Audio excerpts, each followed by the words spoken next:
Eu quero falar hoje sobre votos, O que é um voto? E outra pergunta, eu posso fazer um voto? Nós temos visto, irmãos, que a prática de votos, ela tem se tornado cada vez mais comum nas igrejas evangélicas aqui do Brasil. Pastores nos púlpitos das igrejas, ensinando as pessoas que se elas querem alcançar alguma bênção de Deus, elas têm que fazer um voto, tá? Então muitas pessoas têm recebido diariamente, nas igrejas que elas congregam, que elas frequentam, algum tipo de envelope ou algum tipo de objeto para se pagar um voto com aquilo. Normalmente são envelopes, onde se coloca dinheiro dentro, né, dizendo que está pagando um voto, tá? E muitos desses envelopes de votos, que os pastores têm entregado para as pessoas, tá? Muitos desses envelopes de voto tem a seguinte passagem bíblica, que é essa que nós vamos ler agora, Eclesiastes capítulo 5, versículo 4 e o versículo 5, quando diz assim: quando a Deus fizeres algum voto, não tardes em cumpri-lo, porque não se agrada de tolos. O que votares, paga-o. Melhor é que não votes, do que votares e não cumprires. Amém. Então o que nós estamos vendo aqui, irmão? Nós vamos hoje estar aprendendo aqui esta noite, se de fato, na nova aliança, no Novo Testamento, nos dias de hoje que estamos vivendo, nós temos que estar fazendo votos a Deus. Nós temos que viver essa prática de votos. O que é que o texto fala aqui sobre votos? Eles colocam nos envelopes por aí os pastores, e traz esse texto de Eclesiastes, e o texto diz o quê? Quando a Deus fizer algum voto, não tarde em cumprir. Por quê? Porque Deus não se agrada de tolo. Ele está dizendo o quê? Quando o homem faz um voto a Deus e não cumpre, é porque ele é tolo. O que votares, ele diz, paga-o, porque melhor é que não votes, do que votares e não cumprires. Então ele está dizendo aqui, se por acaso alguém fizer algum voto, deve pagar. E é melhor o homem não fazer voto, do que fazer o voto e não cumprir o voto. Nós vemos, irmãos, que no Antigo Testamento, a prática de votos era comum no meio do povo de Israel. A prática de votos era vivida, era praticada, era exercida no meio do povo de Israel. E Deus, ele deixou uma ordem sobre a questão de votos, lá na lei que Deus deu para o povo judeu. E qual foi a ordem que Deus deixou a respeito de votos? Abra lá em Deuteronômio, capítulo 23. Deuteronômio é o 5º livro da Bíblia. Gênesis, Êxodo, Levítico, Número, aí Deuteronômio. Deuteronômio, a palavra Deuteronômio, ela significa repetição da lei, tá? As coisas que você lê em Deuteronômio, você provavelmente já leu ela lá em Levíticos e em Números, tá? É apenas a repetição da lei. E lá em Deuteronômio, capítulo 23, do verso 21 ao 23, quando o Senhor está dando a lei a Moisés para o povo judeu, nós temos que lembrar disso, irmãos, que aqui ele está dando para o povo judeu. Ele diz no capítulo 23, do verso 21 ao 23: quando fizeres algum voto ao Senhor teu Deus, não tardará em cumpri-los, porque o Senhor teu Deus certamente o requererá de ti, e em ti haverá pecado. Porém, abstendo-te de votar, não haverá pecado em ti. O que saiu dos teus lábios, guardarás, e cumprirá, tal como voluntariamente votaste ao Senhor teu Deus, declarando-o pela tua boca. O que o texto está falando, irmão?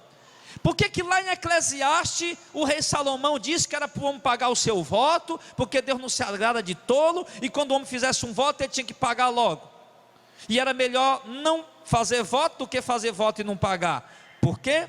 Porque há uma cláusula na lei de Moisés, dada ao povo judeu, ao povo de Israel, isso que nós lemos aí agora, Deuteronômio 21, Deuteronômio 23, que quando fizer algum voto a Deus, não tarde em cumprir.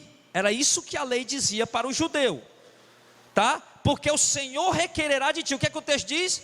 que quando o homem, o judeu, na antiguidade, na lei, fazia um voto a Deus, ele não deveria tardar em cumprir, porque Deus ia cobrar dele.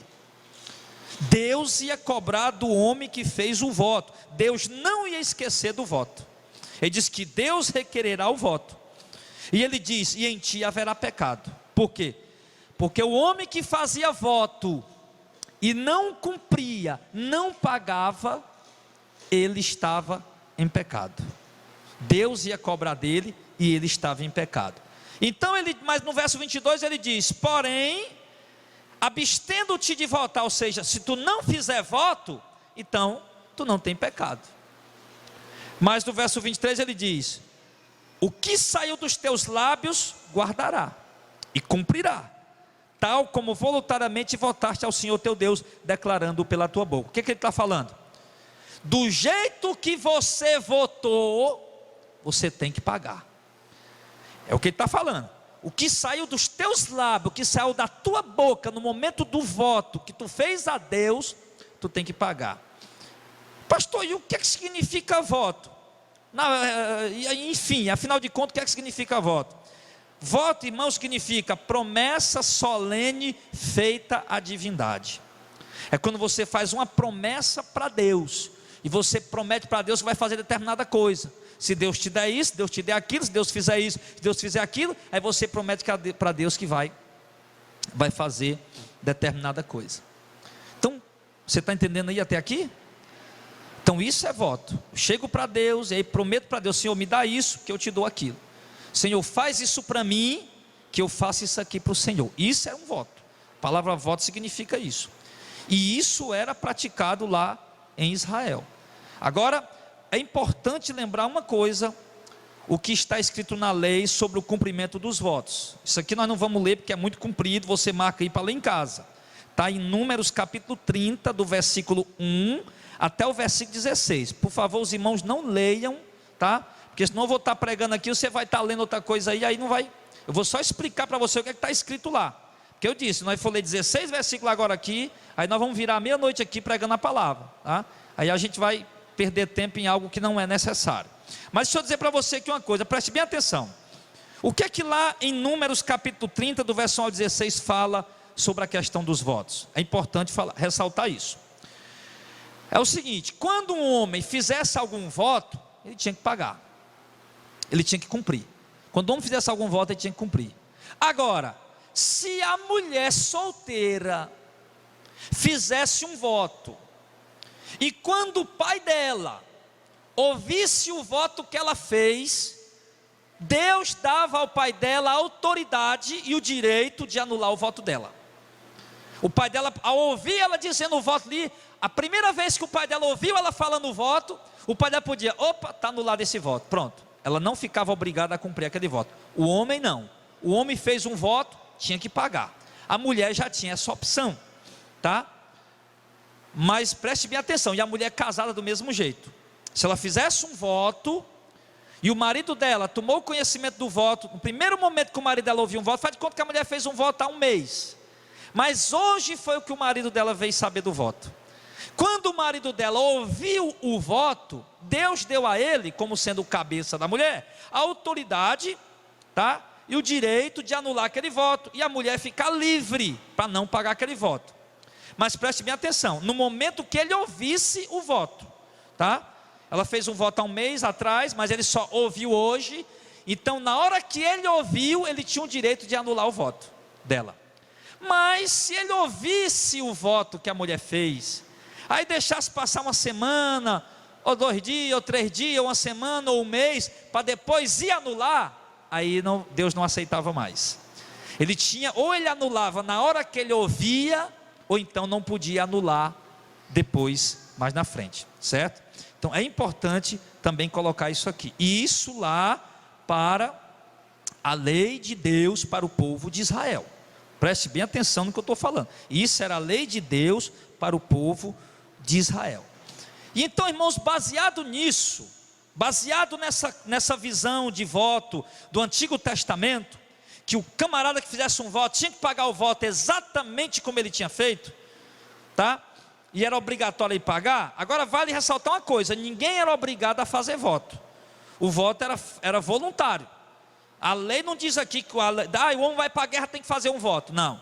O homem vai comprar, está querendo comprar a casa própria, tem que fazer um voto para comprar. Também não. A Bíblia diz que o voto era algo voluntário. A lei não me mandava fazer voto, Deus não me mandava fazer voto. Eu fazia se eu quisesse, se eu não quisesse eu não fazia. E baseado nessa lei que Deus deu a Moisés para o povo judeu, nós temos vários exemplos no Antigo Testamento de votos, que pessoas que fizeram votos. Por exemplo, nós temos um voto, que é um voto até conhecido, lá em Juízes. Abra lá a sua Bíblia em Juízes, lá o voto de Jefté. Juízes capítulo 11, depois de Reis, é antes de Reis, né? Depois de Josué, aí vem Juízes, é o 7º livro da Bíblia. Juízes capítulo 11, vamos ver o voto de Jefté. No versículo 30, Juízes capítulo 11, do versículo 30. E Jefté fez um voto ao Senhor e disse: se totalmente deres os filhos de Amon na minha mão, tá? O que está acontecendo aqui? Deixa eu só explicar para os irmãos. Jefté, ele era um guerreiro. Israel estava em aperto contra os filisteus, e Deus levantou Jefté para ir para a guerra, para vencer o inimigo. Aí Jefté, quando estava indo para a batalha, fez um voto ao Senhor. E o voto que ele fez, qual foi? No verso que nós estamos lendo aí, no versículo 30. Se totalmente deres os filhos de Amon na minha mão, aquilo que saindo da porta da minha casa me sair ao encontro, eu voltando dos filhos de Amon em paz, isso será do Senhor, e oferecerei em holocausto. Holocausto é um sacrifício queimado, certo? Olha o voto que ele fez: Senhor, se me der um inimigo na minha mão, quando eu voltar para casa, a primeira coisa que sair na minha porta, uma galinha, um bode, um carneiro, sei lá o que for, um empregado, um escravo, eu ofereço ao Senhor. Só que o entendimento dele aqui, né, era um animal. Na visão dele aqui, era um animal que ele queria oferecer. Ele imaginou que vinha algum cavalo, algum jumento, algum gado, alguma ovelha, alguma coisa, tá? Ou até mesmo talvez algum empregado dele, não sei. Mas enfim, o certo é que ele faz esse voto. Aí o que acontece? No verso de número 33, verso 32, assim Jefté passou aos filhos de Amon a combater contra eles, e o Senhor os deu na sua mão, e os feriu com grande mortandade, desde Aroé até chegar a Minite, 20 cidades, e até Abel-Queraim. Assim foram subjugados os filhos de Amon diante dos filhos de Israel. Vindo, pois, Jefté a Mispa, a sua casa, eis que a sua filha lhe saiu ao encontro, com adufes e com dança. Era ela só, a filha única, não tinha outro filho senão aquela menina, aquela mulher, não aquela filha, né? E aconteceu que quando ele viu ela, rasgou as suas vestes e disse: ah, filha minha, muito me abateste, e és dentre os que me turbam, porque eu abri a minha boca ao Senhor e não tornarei atrás. Olha o que ele está falando. Quando ele chega em casa, para surpresa dele, quem é que vem? A primeira pessoa ao encontro dele? Vê se os irmãos estão entendendo. A filha. Quando ele vê a filha dele, rasga a roupa em sinal de tristeza, de luto e de dor. Minha filha, você está entre o pessoal que me perturba. Eu fiz um voto a Deus, agora eu não posso voltar atrás, ele fala. Aí então, no verso de número 36, ela disse: Pai meu, abriste tu a tua boca ao Senhor, faz de mim como saiu da tua boca, pois o Senhor te vingou dos teus inimigos, aos filhos de Amon. Disse mais ela ao seu pai: faze-me isto, deixa-me por 2 meses que eu vá e desça pelos montes e chore a minha virgindade, eu e as minhas companheiras. E disse ele: vai. E deixou aí por 2 meses. Então foi-se ela com as suas companheiras e chorou a sua virgindade pelos montes. E sucedeu que ao fim de 2 meses tornou ela para seu pai, o qual cumpriu o seu voto que tinha feito. E ela não conheceu o varão. E daqui veio o costume em Israel, que as filhas de Israel iam de ano em ano a lamentar a filha de Jefté, o gileadita, por 4 dias do ano. Amém. Então o que aconteceu aqui, irmão? Aí aqui tem uma briga teológica que a gente não vai entrar nessa questão. Porque alguns dizem: não, Jefté não matou a menina, ele apenas colocou ela no lugar lá e separou ela lá para ela nunca casar, enfim, viver para Deus, tá? Outros dizem, não, mas ele matou, porque ele disse que era um holocausto que ele ia fazer, e o holocausto você tem que degolar e derramar o sangue e tocar fogo.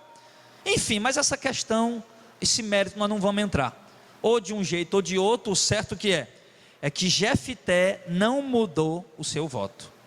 Preste atenção como essas pessoas levavam a sério, irmão. Ele tinha feito um voto a Deus, e ali ele podia ter dito, Senhor, não Senhor, vou mudar o voto, em vez da minha filha eu vou te dar 10 escravos, se em vez da minha filha eu vou te dar 10 novilhas, 10 garrotes, 10 boi, em vez da minha filha, Senhor, eu te dou 50 ovelhas. Mas ele não mudou o voto, porque ele sabia que não podia mudar o voto, e Deus não ia receber o voto mudado, que o voto tinha que ser pago exatamente como ele foi dito. Olha como eles levavam a sério, você está vendo? E ele diz, minha filha, eu tenho que pagar o voto. E a menina diz, pai, pois pague o voto, do jeito que o senhor falou para Deus. E nós vemos aí, irmão, esse exemplo, tá? Dessa questão de alguém que fez um voto lá em Israel e pagou exatamente como tinha feito. Outro exemplo também interessante sobre voto no Antigo Testamento, claro que tem muitos, mas nós vamos ler só esses dois, só mais um agora. Está lá em 1 Samuel capítulo 1. 1 Samuel, volte só um pouquinho aí, tá? Não, é depois, né? Um pouquinho, nós estamos em Juízes, é o próximo livro. 1 Samuel, capítulo 1. Agora é o voto de Ana. Inclusive nas igrejas evangélicas atual, eles fazem envelopes, eu vi vários, né? Que é o voto de Ana, ou o poder de um voto, a força de um voto, e ali eles colocam o voto de Ana como exemplo. Então vamos ver como é que foi o voto de Ana. Vamos ver. 1 Samuel capítulo 1, versículo 9 ao versículo 11. Então Ana se levantou, depois de que comeram e beberam em Siló. E ali, sacerdote estava sentado numa cadeira junto ao pilar do templo do Senhor. Ela, pois, com amargura de alma, orou ao Senhor e chorou abundantemente e fez um voto. Verso 11, dizendo, Senhor dos exércitos, se benignamente atentares pela aflição da tua serva, e de mim te lembrares, da tua serva não te esqueceres, mas a tua serva deres um filho homem, ao Senhor o darei todos os dias da sua vida, e sobre a sua cabeça não passará navalha. Ela fez um voto aqui. Preste bem atenção, irmão, para você entender o valor desse voto que essa mulher fez. O marido dela tinha 2 esposas, o Elcana, Penina e Ana, poligamia, casado com mais de uma mulher. Deus tolerava essa prática na antiguidade. Hoje Jesus disse, basta olhar para a mulher desejar, já cometeu adultério. Na antiguidade Deus tolerava, não era correto, não era certo, mas Deus tolerava, tá? Então, o que acontece? Aí, a outra mulher tinha filho, e a Ana não tinha, e a outra ficava infernizando a Ana, e a Ana vivia angustiada, amargurada, e vinha orando a Deus há muitos anos, e Deus sem responder, até que Ana resolve fazer um voto. E ela disse o que no voto, verso 11? Senhor, se o Senhor atentar para a aflição da tua serva, para a minha dor, para a minha humilhação, e o Senhor me der um filho homem, o que é que eu faço? Eu dou ele para o Senhor. Dou ele para o Senhor, e na cabeça dele não vai passar navalha. Isso falando também que ela fez um voto de Nazireu, que o menino ia ser, que foi o profeta Samuel, ia ser entregue para Deus, para servir a Deus, ia ser uma pessoa totalmente separada, ia ter o voto de Nazireu, que a gente vai já ver o que é o voto de Nazireu, tá? Então aconteceu isso, ela fez esse voto. Aí passou-se o tempo e o menino nasceu. E quando o menino nasceu, o que aconteceu? Chegou o tempo de Elcana subir. Vamos ler no verso 20. No verso 20. E sucedeu que, passado algum tempo, Ana concebeu e teve um filho, e chamou o seu nome de Samuel, porque dizia ela, o tenho pedido ao Senhor. E subiu aquele homem Elcana, que era o marido dela, com toda a sua casa, a sacrificar ao Senhor sacrifício anual e a cumprir seu voto. Preste atenção que o Elcana todo ano subia lá na cidade onde estava o templo para adorar a Deus, e ele também, durante o ano ele fazia votos, e quando o voto que ele fazia era para ele pagar quando ele fosse lá onde estava no templo. O texto diz aqui que ele ia também lá e pagava seus votos, ou seja, via que realmente era um homem que vivia fazendo votos e pagava seus votos no tempo determinado. Então ele sobe. Verso 22 diz, porém Ana não subiu, mas disse ao seu marido, Quando o menino for desmamado, então o levarei para que apareça perante o Senhor e lá fique para sempre. O que está acontecendo aqui? Chegou o tempo de ir. Ana ganhou o bebê, tá? Mas o menino só tinha 1 ano, era uma criança muito pequena. E então chegou o tempo deles ir a Jerusalém, mas Ana disse: olha, Elcana, eu não vou dessa vez, porque o menino é muito pequeno, mas quando ele desmamar, eu levo ele para lá. Quando ela falou isso, Elcana se preocupou, porque como a gente viu aqui, ele era um homem que fazia voto e pagava. E ele se preocupou e ele disse no verso número 23, Elcana, seu marido, lhe disse: olha, faz o que bem te parecer aos teus olhos, fica até que o desmame, tão somente confirme o Senhor a sua palavra. Assim ficou a mulher e deu leite ao seu filho até que o desmamou. Preste bem atenção, o Elcana ficou preocupado. O Elcana disse: olha, Ana, por quê? Porque a Ana, irmão, era um filho único. Aquela mulher tinha orado, irmãos, a vida inteira por um filho, agora ela tinha um filho. Agora ela tinha que pagar o voto. E o voto era exatamente levar o filho para morar lá com o sacerdote Eli. Olha que voto difícil de pagar, não é? Só tem um filho, passa a vida inteira orando, chorando, pedindo um filho. Aí quando Deus dá, você vai ter que levar o menino, se desfazer do menino, ficar sem ele de novo e levar ele lá para Deus. Aí o Elcana ficou preocupado: será que essa mulher vai cumprir esse voto mesmo ou não vai? O Elcana, e ela disse que não ia. Disse: tudo bem, Ana, tudo bem você não ir dessa vez, porque realmente o menino está pequeno, mas eu só lhe peço uma coisa, né? Só lhe peço uma coisa: cumpra a palavra que você falou para Deus. Olha, irmãos, como eles levavam a sério o voto. E por quê? Porque a palavra de Deus diz lá em Deuteronômio 23, que quando fizer um voto, tinha que pagar.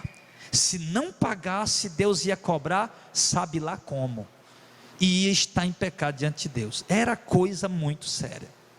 Aí a Ana foi, né? Vemos aqui que a Ana pagou o voto, ela teve coragem de pagar o voto. No verso 24, havendo-o desmamado, o menino, né, o levou consigo, com 3 bezerros, 1 éfa de farinha, 1 odre de vinho, e o trouxe à casa do Senhor, a Siló. E era um menino ainda muito criança. E degolaram um bezerro, e assim trouxeram o menino a Eli, que era o sacerdote. E disse ela: ah, meu senhor, viva a tua alma, meu senhor. Eu sou aquela mulher que aqui esteve contigo para orar ao Senhor. Isso ela falando para o sacerdote. Por este menino orava eu, e o Senhor me concedeu a minha petição que eu lhe tinha pedido, pelo que também ao Senhor eu o entreguei, por todos os dias que viver, pois ao Senhor foi pedido, e ele adorou ali ao Senhor. Então o que é que nós vemos? Que apesar de toda dor e toda tristeza, a Ana teve coragem de pagar o voto. Muito a sério, muito a sério. Agora entenda uma coisa, irmão, é baseado nesses versículos, é baseado neste entendimento, que a igreja evangélica atual está querendo introduzir uma doutrina de votos para os seus membros, impondo medo, impondo terror, lendo esses versículos, levando lá para Elcana, para Ana, levando lá para Samuel, levando para Jefité, mostrando esses exemplos, e lendo esses versículos de Deuteronômio, de Eclesiastes 5, e mostrando que quem faz um voto tem que pagar. Então é dentro desses contextos, desses textos, que tem se introduzido dentro da igreja evangélica essa doutrina de votos, essa doutrina de votos. Quem aqui já participou de igreja que fazia voto? Quem lembra que fazia? Meu Deus, quase todo mundo, né? Quase todo mundo aí participou de uma igreja que fazia voto. Então o pastor estava sempre lá, né? Dizia, ensinando você a fazer um voto, mandando você a fazer um voto. Agora é o seguinte, como nós, né, podemos ver aqui a lei, nós acabamos de ler agora aqui na Antiga Aliança, no Antigo Testamento, que a lei, ela não obrigava ninguém a fazer voto. Os votos eram uma atitude voluntária, os votos eram uma atitude espontânea do indivíduo judeu, tá? Ele sentia o desejo de fazer um voto, você viu que todos os votos ali eram uma barganha, não era? O que é uma barganha? Você toma lá, dá cá. Era alguém pedindo alguma coisa a Deus e prometendo alguma coisa a Deus. O voto de Jefté foi uma barganha: Senhor, me dá a vitória que eu te dou, primeira coisa que apareceu na minha frente, lá em casa. O voto de Ana também foi uma barganha: Senhor, me dá um filho que aí eu vou e dou ele para o Senhor, tá? Então a gente vê que todos os votos eram barganha. Tem muitos outros votos também no Antigo Testamento. Nós vemos voto, por exemplo, de Jacó, né, que Jacó fez um voto a Deus, não era o tempo da lei ainda, o dízimo não era obrigatório, mas Jacó fez um voto a Deus, disse: Senhor, de tudo que o Senhor me der, eu vou te dar a 10ª parte, né? Então ele fez aquele voto ao Senhor quando ele estava indo lá para a terra de Labão, a qual ele casou com a filha dele. Então ali ele fez voto. Então as pessoas viviam fazendo voto, e nesse entendimento, certo? Nesse entendimento, depois que a lei foi introduzida, né, foi dada ao povo judeu, eles faziam o voto no entendimento da obrigação que eles tinham que pagar, tá? Então agora nós vamos ver, irmão, certo? Vamos ver se na doutrina do Novo Testamento tem alguma coisa que fala de voto. Será que na doutrina do Novo Testamento, para a igreja hoje, tem alguma doutrina que fala de voto? Tem alguma doutrina que nos ensina a fazer voto, que nos manda a fazer voto, que nos orienta a fazer voto? Porque muitas vezes eu já ouvi pessoas vir falar comigo sobre a questão de voto, não os irmãos da igreja, mas pessoas que entraram em contato comigo, fazendo pergunta pelas redes sociais, aí mandando mensagem aí para o YouTube, de outras maneiras, mandando mensagem para o WhatsApp do ministério e chegando até a mim, e a pergunta: pastor, eu faço voto, eu posso fazer um voto, eu não posso, como é que é esse negócio de voto? Tá, então nós já vimos aqui que de fato na antiga aliança, para o povo judeu, certo? Era uma prática comum, e havia cláusulas lá na lei, mesmo que a lei não obrigava ninguém a fazer voto, mas havia cláusula na lei de Moisés, que dizia que o homem que fizesse um voto era obrigado a pagar, tá? Deus não obrigava ninguém a fazer voto, mas quem fizesse um voto tinha a obrigação de pagar, isso estava lá na lei, certo? Mas vamos ver aqui no Novo Testamento essa questão aí de voto.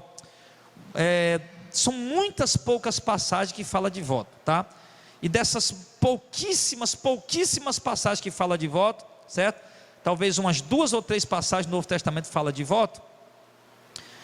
Uma delas, certo? É Atos capítulo 21. Nós vamos ver Atos dos Apóstolos capítulo 21. Aqui está falando sobre voto.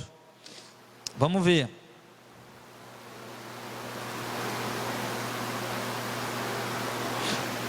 Eu resolvi pregar essa palavra hoje à noite para a igreja, irmão, porque eu acredito que essa palavra vai tirar um fardo de cima de alguém, porque talvez tenha alguém ainda aí, né, que veio das igrejas apóstatas e herege, e talvez ainda esteja com esse negócio na cabeça aí, de que tem que pagar um voto, que fez um voto não sei aonde, não sei quando, e tem que pagar aquele voto e tal.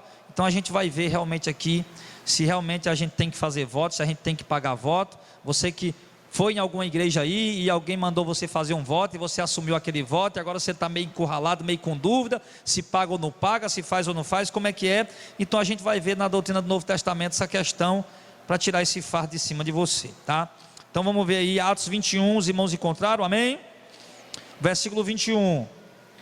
E já cerca de ti, isso aqui é o seguinte: Paulo chegou em Jerusalém, tá? E o ministério de Paulo estava causando um alvoroço muito grande. Muitos judeus estavam dizendo: olha, Paulo está andando por aí no meio do gentio, está mandando o judeu parar de guardar a lei, e o povo estava só esperando Paulo chegar lá para pegar ele e matar e apedrejar. Aí quando Paulo chega em Jerusalém, no versículo 21, e já acerca de ti foram informados de que ensina todos os judeus que estão entre os gentios a se apartar de Moisés. Moisés é a lei, né? Dizendo que não devem circuncidar seus filhos e nem andar segundo o costume da lei. Que faremos, pois? Em todo caso, é necessário que a multidão se ajunte, porque terão ouvido que já és vindo, tá? Então o que é que está acontecendo aqui? Aí um dos judeus falando com Paulo: Paulo, está todo mundo dizendo aí que tu está pregando para o judeu parar de guardar a lei, parar de circuncidar, e esse povo vai chegar aqui e vai querer uma explicação. Aí então nós vamos te dar uma direção para você fazer, para o pessoal saber que isso é mentira, que você ainda tem zelo pela lei. Aí no verso 23, faz pois isto que te dizemos: temos 4 homens que fizeram voto, toma estes homens contigo e santifica-te com eles, e faz por eles os gastos para que rapem a cabeça, e todos ficarão sabendo que nada há daquilo de que for informado acerca de ti, mas que também tu mesmo anda guardando a lei. Todavia, quanto aos que creem do gentio, que agora ele fala de nós, né? Nós do povo gentio, já havemos escrito e achado por bem que nada disso observa. Ou seja, quanto ao gentio, nós já escrevemos para ele e dissemos que ele não precisa realmente guardar a lei. É isso que ele está falando. Mas que só se guardem do que é sacrificado ao ídolo, do sangue, do sufocado, da fornicação. Então Paulo, tomando consigo aqueles homens, entrou no dia seguinte no templo, já santificado com eles, anunciando serem já cumpridos os dias da purificação, e ficou ali até se oferecer por cada um deles as ofertas. Preste bem atenção. Paulo, ele foi com aqueles homens, precisou fazer um ritual de purificação, de acordo com a lei de Moisés, para poder entrar no templo, porque Paulo, devido a estar andando no meio do gentio, andando por aí, ele estava ritualmente impuro. Aí para Paulo poder entrar no templo, ele tinha que fazer o ritual de purificação, como a lei de Moisés mandava, e ali ele fez. E quando Paulo fez o ritual de purificação e entrou no templo com aqueles 4 judeus, Paulo, ele foi e pagou a despesa do voto daqueles judeus, tá? Foi isso que pediram aí: Paulo, paga a despesa do voto desses irmãos. E Paulo foi lá e pagou a despesa do voto daqueles irmãos, tá? E o voto daqueles irmãos era para incluir, entre alguns sacrifícios, incluía também rapar a cabeça. Que isso significa o quê? Que aqueles 4 homens estavam pagando o voto de nazireado, de nazireu. Que aqui agora nós vamos ler sobre essa questão do voto nazireu, porque a gente ouve muito falar de nazireu e muitos irmãos não sabem o que é que significa isso. Então nós vamos entender o que é que Paulo estava fazendo ali. Paulo não foi fazer o voto, ele foi pagar a despesa do voto daqueles irmãos, que incluía alguns sacrifícios, de acordo com o que ele diz aqui no versículo 23, e incluía também o rapar a cabeça. E isso aponta para nós o quê? Que aqueles homens tinham feito o voto de nazireu. Agora nós vamos entender o que é o voto de nazireu. Abra lá em Números capítulo 6. Números capítulo 6. Então vamos ler.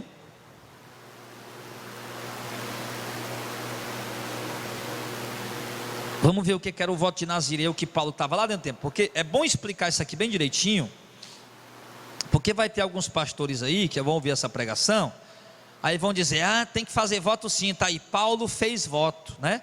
Aí nós vamos ver se isso aqui que Paulo estava fazendo era uma doutrina para nós, para a igreja, né? Vamos ver. Estava fazendo o voto de nazireu. Vamos lá, Números capítulo 6, do verso 1. Falou o Senhor a Moisés dizendo: fala aos filhos de Israel dizendo-lhes: quando um homem ou uma mulher se tiver separado, fazendo voto de nazireu para se separar para o Senhor, o homem que fizer o voto de nazireu vai fazer o quê? De vinho e de bebida forte se apartará. Vinagre de vinho ou vinagre de bebida forte não beberá, nem beberá alguma beberragem de uva, nem uva fresca e nem uva seca comerá, todos os dias do seu nazireado. Não comerá de coisa alguma que se faz da vinha, desde o caroço até as cascas, todos os dias do voto do seu nazireado. Sobre a sua cabeça não passará navalha, até que se cumpra os dias que se separou para o Senhor. Santo será, deixando crescer as guedelhas do cabelo da sua cabeça. Todos os dias que se separar para o Senhor, não se chegará a corpo de um morto, por seu pai, ou por sua mãe, ou por seu irmão, ou por sua irmã, por eles não se contaminará. Quando fores morto, porquanto o nazireado do seu Deus está sobre a sua cabeça, todos os dias do seu nazireado, santo será ao Senhor. O que ele está explicando aqui, irmão? O que é o voto do nazireado? Paulo estava lá no templo, junto com 4 homens, pagando o voto do nazireado para aqueles 4 homens. Paulo estava pagando as despesas para eles poderem. Você viu o que o homem pediu? Vai, Paulo, paga as despesas para eles cumprir o voto dele, tá? Então o voto do nazireado consistia em quê? Um homem ou uma mulher que dizia: rapaz, vou me separar para Deus durante 1 mês, 1 ano, 2 anos, 5 anos, 10 anos. A pessoa quem dizia quanto tempo ia. E nesse período, e também podia ser um pai, né? A mulher estava grávida, a mãe ou o pai, como a Ana fez, já fazia o voto de nazireado antes mesmo do menino nascer, tá? Até ela inteirar tantos anos de idade, ou 10, ou 12, ou 15, enfim, ou 20, ela fazia o voto de nazireado. E o voto de nazireado é isso, que nós acabamos de ver. A pessoa não podia beber vinho, nem bebida forte, não podia comer nada de uva, nem casca, nem caroço, nada do que se produzia da vide, não podia tocar em corpo morto, não podia entrar num velório, mesmo que fosse do pai, da mãe, do irmão ou da irmã, não podia. ele era um nazireu de Deus, era separado para o Senhor. Enquanto ele estivesse no voto nazireado, então ele tinha que andar daquela maneira. Aí quando se cumprisse o tempo do voto dele, vamos dizer, o cara fez um voto de 20 anos de nazireu, viver para separado para Deus, ele tinha que ver dessa maneira. Quando se completar os 20 anos, pronto, agora eu vou encerrar o meu voto de nazireu. O que ele fazia? Que era o que estava acontecendo lá em Atos capítulo, né? Lá em Atos capítulo, qual era o capítulo que nós estávamos lá? 21, não era? Lá no Atos capítulo 21, era o que estava acontecendo lá, certo? Então, o que estava acontecendo? Quando a pessoa fosse desfazer o voto nazireado, pagar o voto nazireado para deixar de ser nazireu. Verso 13, vai lá, número 6, verso 13. Esta é a lei do nazireu. No dia em que se cumprir os dias do seu nazireado, trá-lo-ão à porta da tenda da congregação, que era o templo. Ele oferecerá a sua oferta ao Senhor, o quê? Um cordeiro sem mancha de 1 ano, em holocausto. Uma cordeira sem mancha de 1 ano, para expiação da culpa. Um carneiro sem mancha, por oferta pacífica. Três animais já aqui. Um cesto de bolo asmo, bolo sem fermento. Bolo de flor de farinha com azeite amassado. E coscorrões asmos, sem fermento, né? Asmo quer dizer que sem fermento. Molhados com azeite, untados com azeite. Como também a sua oferta de manjar e a sua libação. Tudo isso aqui o cara tinha que levar. E o sacerdote, verso 16, os trará perante o Senhor, e sacrificará a sua expiação do pecado e o seu holocausto, o animal, né? Também sacrificará o carneiro em sacrifício pacífico ao Senhor, com o cesto dos bolos asmos, e o sacerdote oferecerá a sua oferta de manjares e a sua libação. Então o nazireu, a porta da tenda da congregação parará, o nazireu vai parar na porta da tenda, né? Rapará a cabeça do seu nazireado, tomará o cabelo da cabeça do seu nazireado e o porá sobre o fogo que está debaixo do sacrifício pacífico. Depois o sacerdote tomará a espátula, que é uma parte da carne, né, do animal, cozida do carneiro, um bolo asmo do cesto e um coscorrão asmo, e os porá na mão do nazireu, depois de haver rapado a cabeça do seu nazireado. Olha o ritual, tá vendo, né? O sacerdote pegava ali um pedaço da carne, um pedaço de um bolo, um pedaço de um azeite, dava para ele segurar, depois de cortar o cabelo dele. Verso 20, e o sacerdote os moverá, né? Dava uma balançadinha lá pegava o camarada e dava uma movida, uma oferta movida. E o sacerdote os moverá em oferta de movimento perante o Senhor. Isto é santo para o sacerdote, juntamente com o peito da oferta de movimento e com a espátula da oferta alçada. E depois o nazireu pode beber vinho. Pronto. Então ali, irmão, se cumpria o voto do nazireado. E era exatamente isso, amados, o que o apóstolo Paulo estava fazendo lá no templo. Paulo estava pagando as despesas do voto do nazireado daqueles rapazes, de acordo com a lei. Foi isso que ele pediu. Para quê? Para que quando os judeus viessem e visse Paulo gastando do bolso dele, para poder aqueles irmãos pagar o voto, o que é que eles iam entender? Não, Paulo, ele não está pregando contra a lei. Paulo está concordando com a lei, que ele está até arcando com a despesa dos irmãos aí, para poder resolver essa questão. Agora vale a gente ressaltar o seguinte, irmão, que ali nos primeiros momentos, houve muita discussão dentro da própria igreja lá, dos apóstolos, sobre essa questão de guardar a lei. Aí houve aquela questão, houve aquela discussão, os crentes gentios que somos nós, tem que guardar a lei, não tem? E aí resolveram que não, foram para Jerusalém, em Atos capítulo 15, reuniram a liderança da igreja, pastores, né? Os anciãos, os apóstolos, tá? E o Espírito Santo, acima de tudo, estava lá e decidiram que não, que o gentio não precisava guardar a lei. E aí ficou sempre aquela confusão, aquela coisa, até que Paulo, eu acredito que foi Paulo, escreveu a carta aos Hebreus, né, para explicar essa questão da lei, escreveu a carta aos Gálatas também, para explicar para os irmãos ali que agora estava salvo pela graça, agora querendo guardar a lei, em Gálatas capítulo 3, capítulo 4, e Paulo está repreendendo os irmãos ali, que não tem que guardar a lei, não precisa guardar a lei, agora estão retrocedendo, que a lei, ela conduziu a gente até a Cristo, agora nós estamos em Cristo, a lei ficou para trás, ficou antiquada, foi abolida, aliás, foi cumprida, né? Findou, acabou, em Romanos capítulo 10, verso 4. Então ficava havendo sempre ali essa contenda, essa discussão, esse alvoroço sobre a lei. Mas o certo que nós entendemos aqui, o que é que foi? Que aqueles 4 homens estavam pagando um voto pela lei de Moisés, o voto do nazireado. Nós não podemos pegar esse texto aqui, irmão, de Atos capítulo 21, e querer trazer para a igreja e dizer: olha, igreja, tem que fazer voto sim, porque Paulo fez um voto, Paulo pagou um voto, Paulo arcou com as despesas do voto. Eu lhe digo, irmão, que o voto que Paulo estava arcando com as despesas ali, era um voto de acordo com a lei de Moisés. Era judeus os homens que tinham feito o voto, estavam ainda debaixo da lei, cumprindo a lei, tentando viver a lei, e era um voto de nazireado que estava na lei. Nós não podemos pegar um versículo desse, irmão, e aí desmanchar em dinheiro, desmanchar em envelope, desmanchar em voto, irmão. Bote R$100, bote 50, bote 1000, faça um voto. Nós não podemos fazer isso. O texto aqui, irmão, é uma narrativa histórica, não é uma doutrina. Ele não está aqui ensinando que nós temos que fazer voto, nós temos que rapar a cabeça, ou tem que fazer isso ou aquilo outro, não. Ele está contando uma narrativa histórica, de algo que aconteceu. Não é uma doutrina que ele está introduzindo dentro da igreja. É a mesma coisa que acontece com Mateus capítulo 23, versículo 23. Quando os pastores chegam a dizer: olha, Jesus mandou sim pagar o dízimo. Está aqui Mateus 23, 23. Vocês, fariseus e escribas, dão o dízimo do heno, do hortelinho, do cominho, e esquecem o principal preceito da lei. Continue dando o dízimo, mas também cumpra os principais preceitos da lei. Está aqui, irmão, Deus está mandando dar o dízimo. É obrigatório dar o dízimo. Jesus ensinou a pagar o dízimo. Jesus não estava ensinando a pagar o dízimo. Se Jesus ali estava ensinando a pagar o dízimo, então lá em Atos capítulo 8, quando Jesus cura aquele leproso, e Jesus diz para ele: agora vai, te apresenta ao sacerdote a oferta que Moisés ordenou. Então ali também Jesus está mandando nós fazer a oferta de acordo com a lei de Moisés. E não é. Jesus não está mandando nós ir fazer a oferta de acordo com a lei de Moisés. Em Mateus capítulo 8. Em Mateus capítulo 23, verso 23, Jesus não está mandando nós dar o dízimo do heno, do cominho, da hortelã.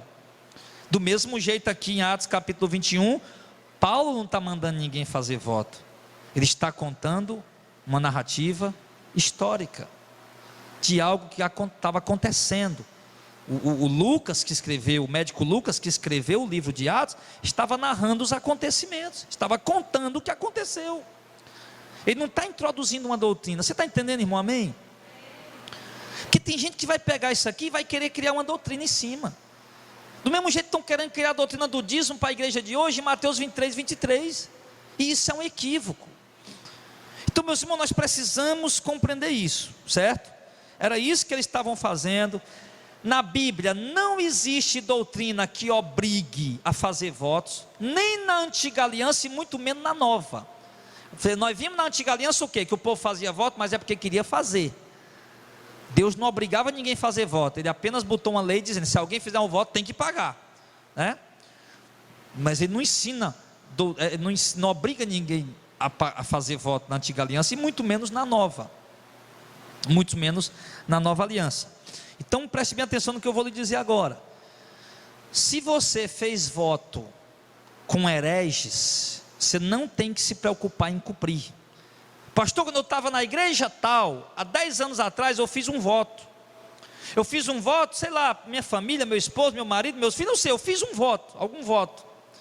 E eu fiz esse voto porque lá o pastor ensinava que tinha que fazer voto, e eu fiz esse voto que eu disse que ia passar minha vida inteira pagando esse voto, dando algum tipo de oferta, algum tipo de valor para aquela igreja.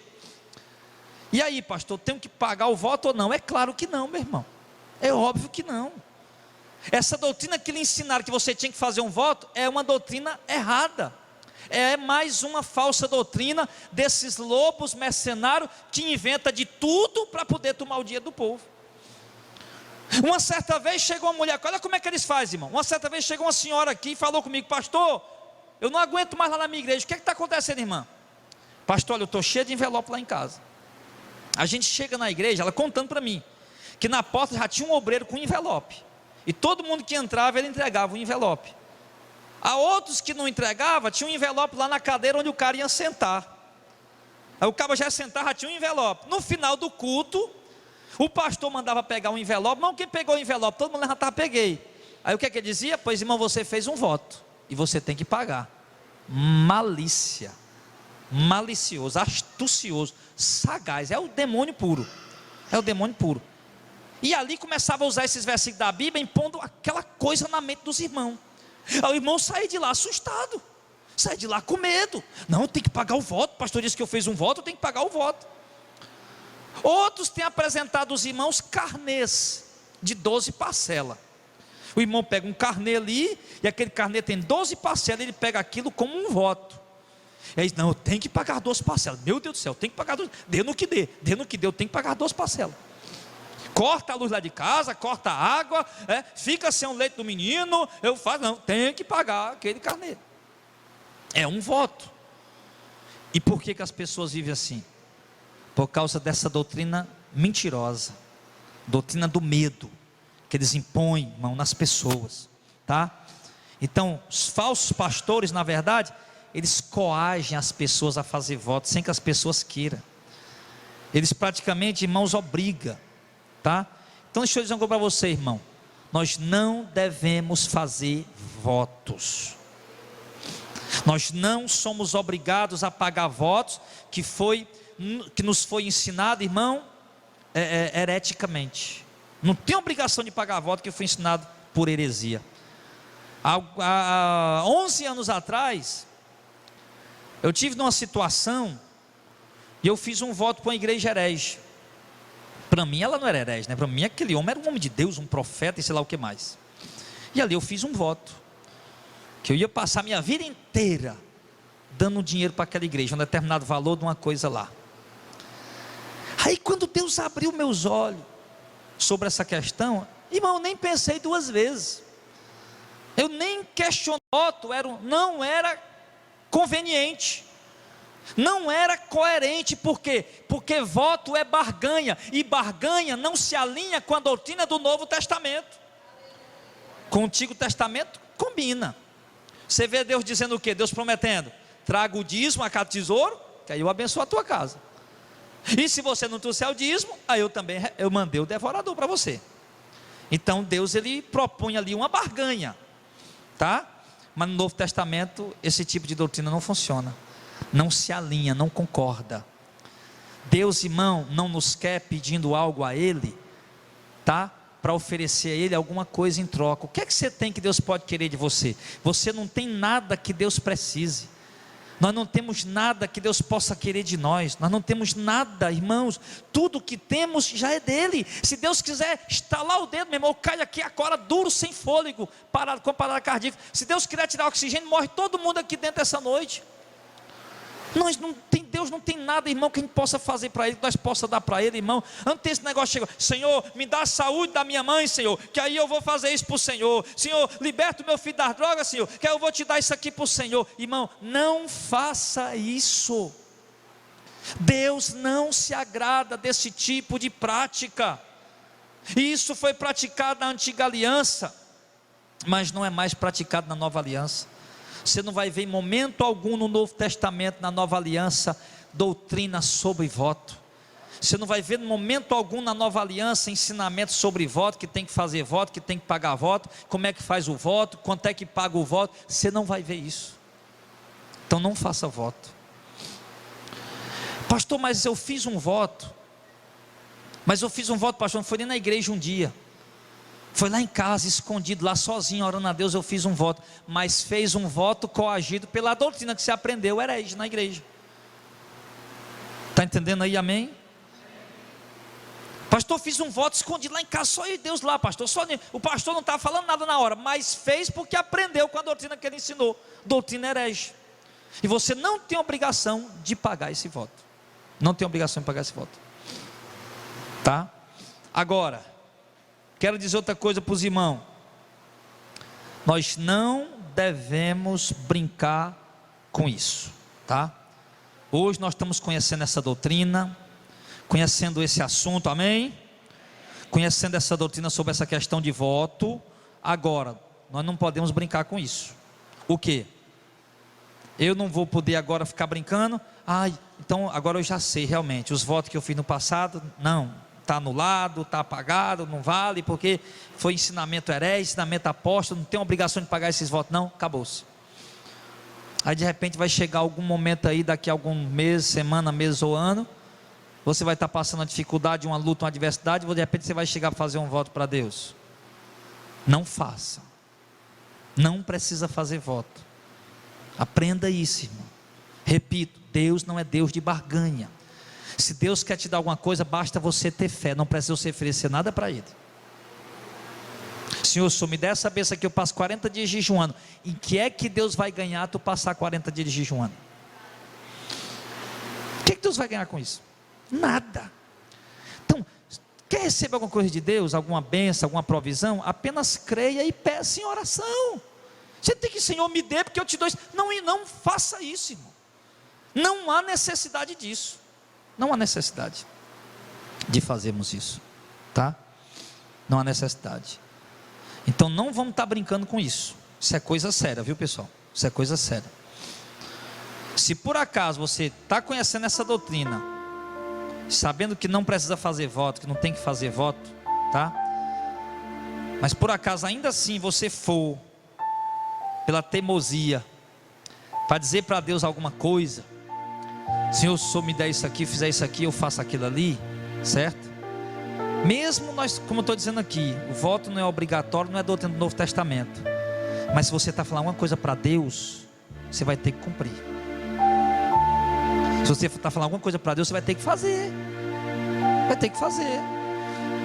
Então não brinca, não há necessidade de fazer, vocês estão entendendo? Não precisa fazer. Eu estou com os anos que eu conheci essa doutrina, faz os mesmo tempo que eu não faço voto nenhum. E eu vivia fazendo voto. Vivia fazendo voto, como alguns aí talvez fazia voto. Fazia voto só eu e Deus lá orando em casa, porque eu aprendia, né? Pelo ensinamento. Mas depois que eu aprendi essa doutrina, acabou-se os votos. Eu não preciso fazer voto. Eu não preciso oferecer para Deus algum presente para Deus abençoar a minha casa. Eu não preciso oferecer para Deus a metade do meu carro, se Deus me der um carro. Eu não preciso prometer para Deus que vou dar a metade do meu primeiro salário, se Deus me der um bom emprego. Eu não preciso sair por aí fazendo votos de barganha com Deus. Eu só preciso amar a Deus com todo o meu coração. E se eu tiver um carro, para me dar metade do meu carro para Deus, eu não vou dar metade, o carro já é todo dele. Se Deus me der um emprego e eu tiver um salário, aquele salário, não precisa eu me preocupar em dar a metade para Deus, o meu salário já é todo dele. Quando eu digo todo dele, não é que eu vou trazer o salário todo e colocar de oferta na igreja. Mas quando eu digo que o salário é todo dele, por quê? Porque está vindo da mão dele, está vindo dele, é provisão dele, é bênção dele. E eu vou usar aquele salário, irmão, de uma forma que eu sei que vai agradar a Deus, de uma forma correta. Eu não vou beber, eu não vou comprar cigarro, eu não vou comprar fumo, eu não vou me prostituir. Eu vou usar para o sustento da minha casa, foi para isso que Deus proveu.